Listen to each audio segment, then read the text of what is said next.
Our first speaker, if you'd like to make your way to the stage, is the lovely Kat Duval.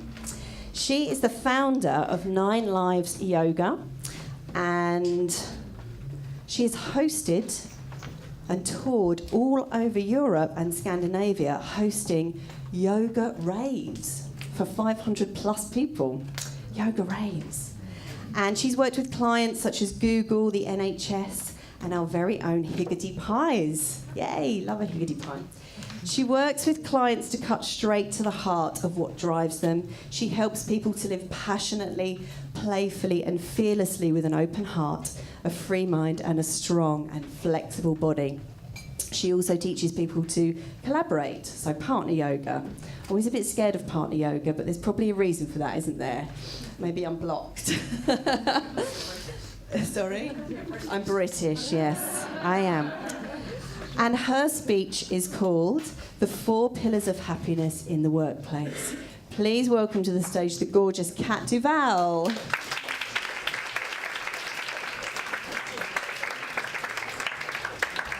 Thank you, Sally. I loved your pearls of wisdom there. That was very, very good, especially the gratitude.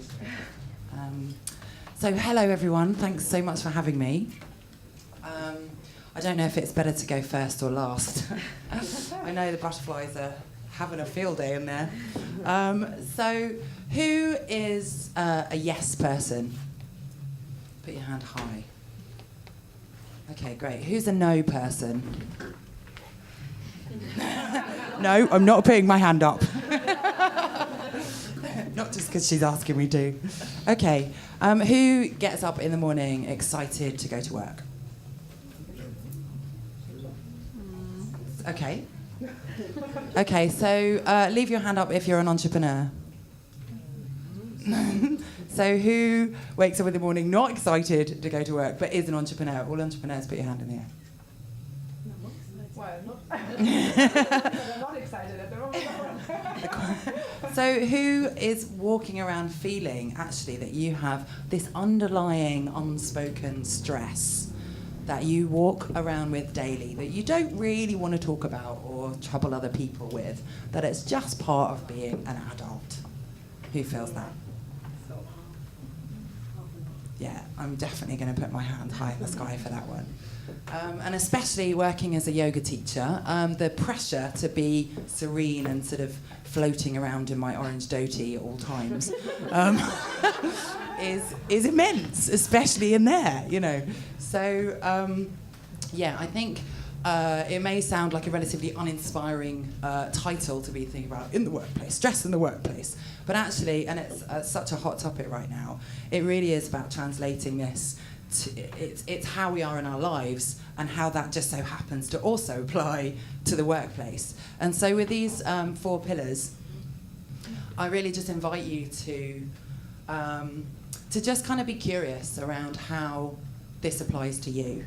And actually, the first of the 4 pillars, before I go into the first of 4 pillars, I want to just tell you that before I came into yoga, I used to work in events management, and I worked with big clients for a family business. So it was brilliant. I got the kind of do-it-yourself kind of DIY decor side, and then I got working with hotshot companies, feeling all nice and successful. Unfortunately, the working for a family business bit meant that the financial bit wasn't necessarily. I should probably apply some of your principles for my past career. But what it meant was that I was working super long hours, and it had some cool points too. It was like in the music industry and stuff. But I was working through the night. I was working 20-hour shifts when there was a gig, and there was a lot of drugs and drink around. I wasn't happy, and I was massively stressed, and I was living off my bravado. So underneath it all was a really anxious, nervous woman that didn't really have so much confidence in herself and hid behind the events management side, because in my mind, that really wasn't the skillful bit. I was kind of bringing together everyone that had the talent. And I had panic attacks, and I would kind of lock myself away and then come out with my bravado and not dissimilar to how I felt today. So yoga has really helped me in my personal journey to get grounded, to have my feet on the ground and feel that it's okay actually to be a fallible human being. And what I've found, which is completely remarkable, especially to old me, is that the more I do that, the more that the clients that I really want come towards me. And that shares a lot with the practice of yoga. You know, when we're on the mat, because that's a common conception of what yoga really is, and what yoga really is the way that we live, our attitude to life. But if we take it on the mat, you know, and we're in our leggings and stretchy stuff, stretchy catsuit, and you're trying to make a shape with your body, and you're trying to make your body do that shape, the more you're doing that, the less yoga you're practicing. And I'm sure a lot of you know that already, us being in Brighton.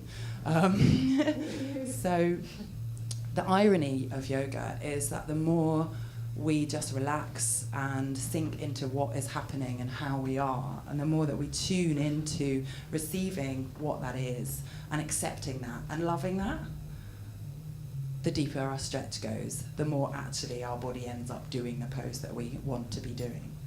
Because there's this inner trust. There's this inner trust that we're cultivating with the embodiment of our way of being. You know, our way of being is empowered by being in the present moment. Does that make sense? Okay, good. So the first pillar is we create our own Dharma. So Dharma in yoga really is your purpose. It's like the reason that you're put on the planet.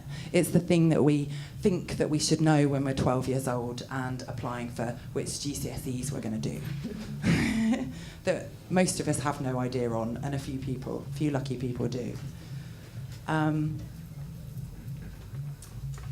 in our deepest wound is our greatest gift. And if we collectively stop hiding our wounds and actually step into the power of our vulnerability, as Brené Brown would say, the more we have the power to transform not only ourselves, but each other. So we're creating our own Dharma, we're creating our own reality. It's in choosing to be inspired. What is the inspired message of your pain? What has it taught you that you can share with other people? You know, what actually have you moved through? What disciplines have you had to overcome and create? What difficulties, have you had to overcome, and what disciplines have you had to create in your own patterns of thought and in your own actions to get through and past what's really, really cut you to the quick? So a big part of this is not taking things personally.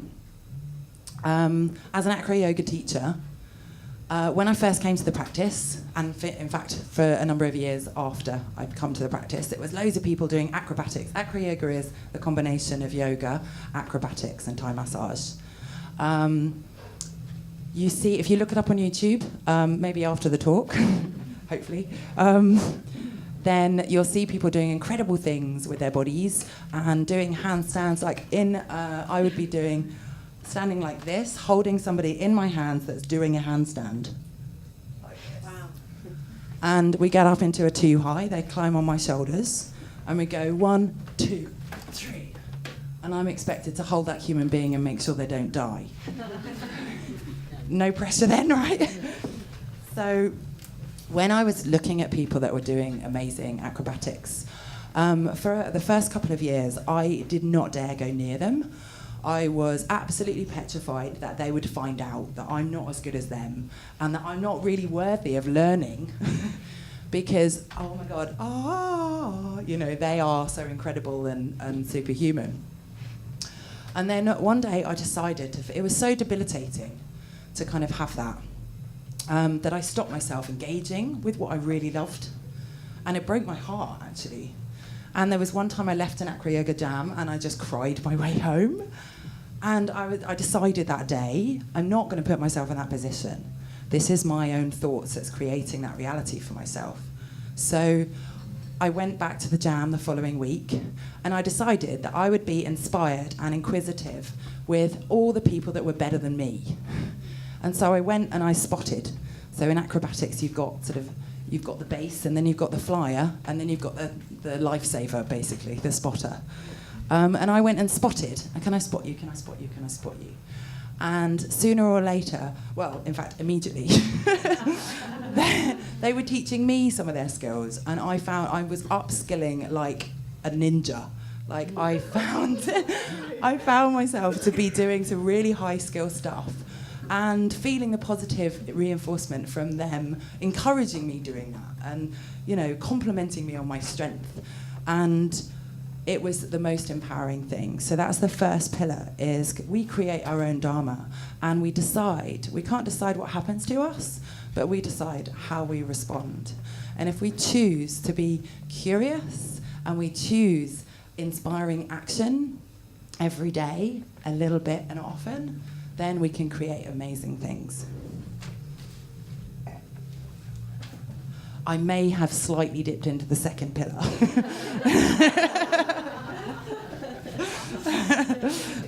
Okay, so the second pillar is freedom to be creative. So who's heard of the sort of colloquialism of the divine masculine and the divine feminine? Okay, so keep your hands raised if that resonates with you. Or put your hands up if that resonates with you. Okay, put your hands up if it really doesn't resonate with you. Thanks very much. Oh, okay, very open-minded audience. Awesome. Okay, so if we put the divine masculine in the sense of our sympathetic nervous system, in the sense of our action self, in the sense of the proactive side, the doing, the straight lines, the getting things done, the starting here and ending there. Yeah? And then if we put in, if we sort of absorb the divine feminine, what does that mean to you? Creativity. Yes. So how many decades, how many millennia really has the divine feminine been essentially ridiculed? quite a number of decades. So I think we're entering in an age now where it's not about gender, where the divine feminine in men, women, in the trans community, regardless of gender, the divine feminine is now welcome. You know, where almost somebody, I'm doing a program on a father of 5 said to me, yeah, I think we're entering a post-gender society. Like, yes! Yes, this is brilliant, I love it. I don't yet believe it, but I love it, and I want that to happen. Let's make it manifest. So if we're tapping into that creative, receptive, if this divine feminine represents the receptiveness that we can sit back, that we can rest and receive, and if men, you know, if you are able to relax and receive and allow the emotional side of yourself to be seen and felt, how liberating would that be? To have that be held and felt and permitted with men and women. And women, you know, if you're feeling a strong, powerful woman, how much fear actually is that around allowing this receptive, open, feminine, this sense of surrender? I know for me, as a dynamic woman, I had so much fear around actually accepting and loving my divine feminine side, and I so much was embodying that divine masculine of kind of the action and doing, and no, everything's fine, let's get on with it. So with partner yoga, this is very much about relaxing and receiving. So the practice of partner yoga is where 2 people connect together in your yoga practice, in physical contact with one another. And whether you're strong or flexible or none of the above, you have a place. The presence of another human being and that connection with another human being offers the support that we need. And in that are so many messages for life.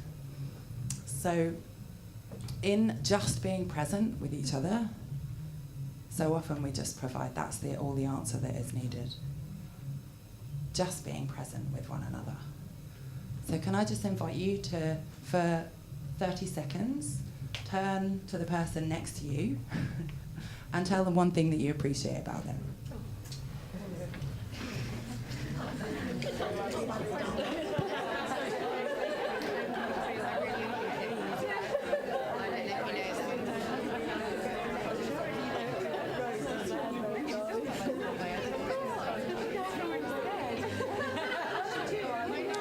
And the other way, if you haven't already.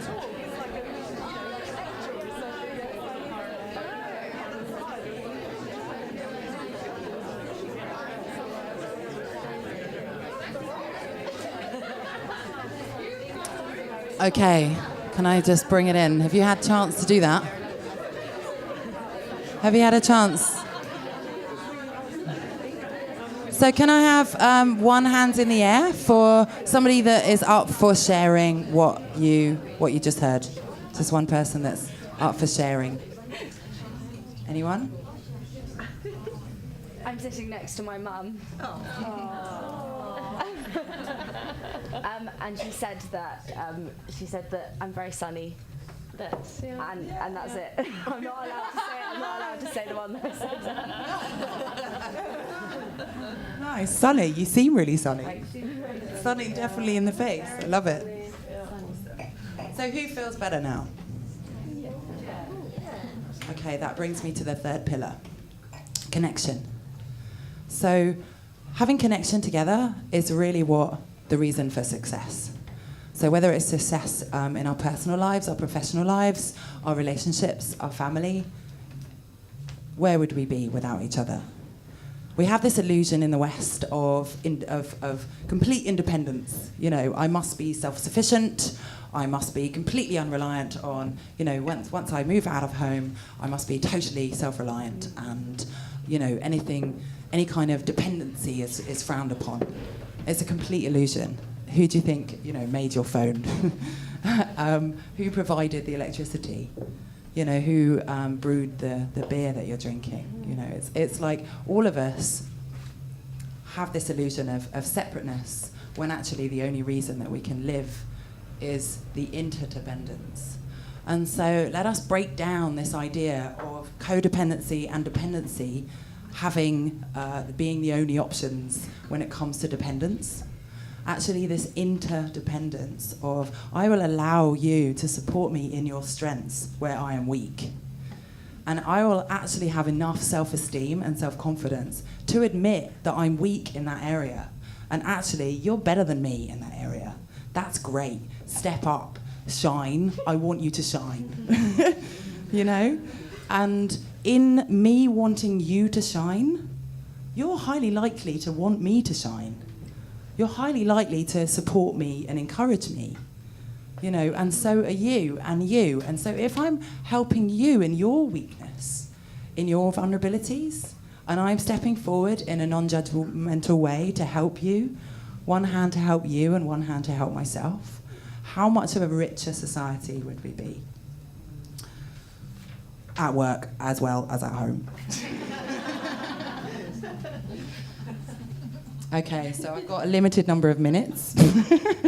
So that leads me to the next one. The connection brings us to a state where we are open to learning and growing, learning from one another and growing together and growing in ourselves. So in building that sense of community, what we are responsible for, what we are responsible for is how we conduct ourselves. So, what do we try and be? We try and do our best, right? Is your best good enough? Good, Sally, amazing. And that should be the answer of everyone in the room, but likely the answer is not yet. There's quite a bit more I need to work on. And in some people in the room, it will be, no way, it's rubbish, you know? And that is we have this negative bias. We're sort of prone to this negative bias through our survival. I'm not going to go too much into that because I only have technically 2 minutes left. But the way that we are set up to survive is to recognize the dangers. And that comes straight through and cuts everything else. When we have danger in the periphery, everything else falls away with tunnel vision to that danger. So it's up to us, if we're going to evolve consciously, to be conscious about the choices that we make in doing our best, in being our best, in learning and in growing. And so we have the power to choose how we think and how we respond in the moment, every moment. So is there a time that you can bring into your mind, a time when you've had a challenge and you've gone into autopilot?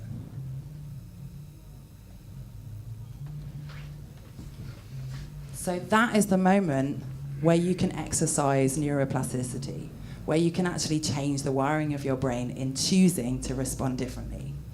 At first, that's going to be difficult. It's like having a path through the savannah, through, having a walk on the downs and going over the South Downs Way and going, yes, this is great. And where 1,000 people and 1,000 people before them have gone before. But as soon as we go off the beaten track, it's hard to rein at first. So it's about having patience in that learning and growing process and using that power of reaching out to help one another to create that conscious choice to build the happiness.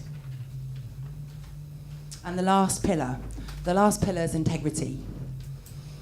Matching up thoughts, words, and deeds. So this is very easily said, I think, and not so easily done. And in my own personal yoga practice and also when I work with clients, this is one of the biggest challenges because they kind of go in different orders for different people. And so it's all very well to say, okay, how you meet your commitments, only commit to things that you know that you can do. But we all like pleasing people, right? And if someone that you care about comes to you and says, please, can you just do this? Can you just squeeze that in? Is that okay? You want to say yes. You want to say, of course I'll do that for you. But if we do that for everybody that we know, we'll never do the most important things. Has anyone heard of Steve Covey? Yes. Yeah. So it's about putting, he talks about doing the first thing first. So what is the most important thing to you in your life? If in 2 hours we were all going to have a massive Armageddon and die, what is that one thing that you'd want to do in the next 2 hours? Eat a chocolate brownie. In that case, every morning I recommend that you eat a chocolate brownie as the first thing that you do when you wake up. So it's about putting the first things first, like the most important things, whether that's your job at the moment, whether that's building up your business, whether that's your family, your relationship, your children, your personal yoga practice, going to the gym, getting outside in nature, whatever that is. If you don't put that first, there will be 10,000 priorities of other people's that will come in the way of it. So Stephen Covey has a great philosophy on this, and he uses a bucket and rocks. So you could probably do it on Brighton Beach and get some big pebbles and write on the big pebbles the most important things in your life, and then have the medium pebbles that are kind of the things that you've got to do. And then you've got the tiny sand grains, which are the apps and the messages and the emails and the overstimulation that we all have to deal with every day. And how many times do those sand grains get put first? Who picks up their phone even before they're out of bed? I know I've been guilty of that. It takes such a conscious effort not to do that, right? They're designed to make us feel addicted to those damn things.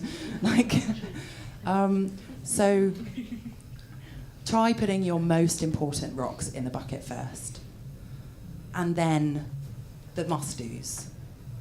And then just allow enough sand that's going to fill the bucket.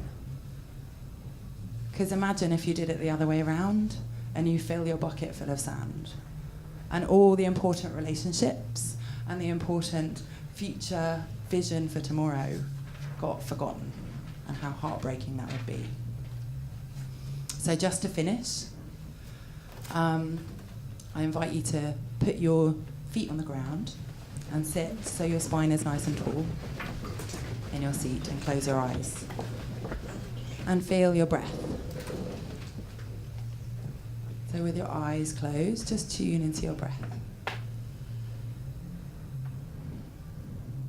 And rub your hands together. I promise to make it short, Sally.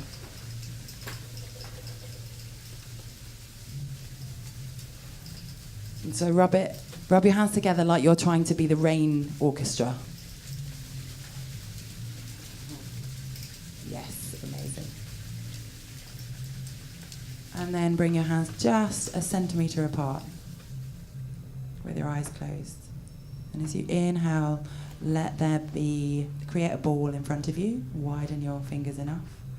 And as you exhale, just feel the permeable layer of this ball in front of you.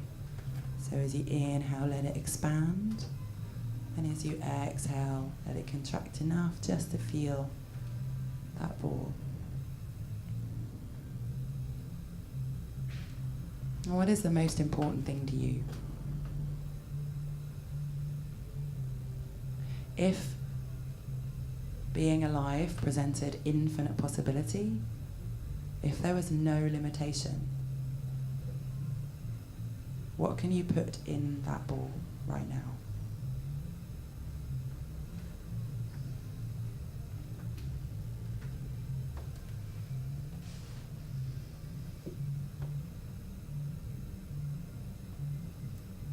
And what would you like to create in the next week? What sense would you like to bring? Confidence, inspiration, loving relationships, connection, joy, creativity. What's important to you?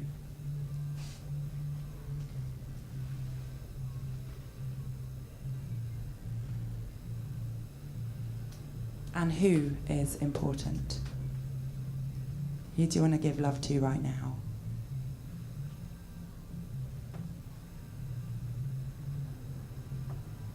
And take that ball and bring that inside your heart. Press your hands to your chest. And bring that inside. Take a deep inhale. And exhale and charge it up like you're blowing on a flame. Inhale, draw it deeper into your heart, and exhale, charge it up with your breath. And now closing the mouth and breathing in and out through the nose, inhaling, and exhaling, feeling feet on the ground. And when you're ready, open your eyes. I'm Kat Duval, my baby's 9 Lives Yoga. Sorry for running over, and thanks very much, Sally.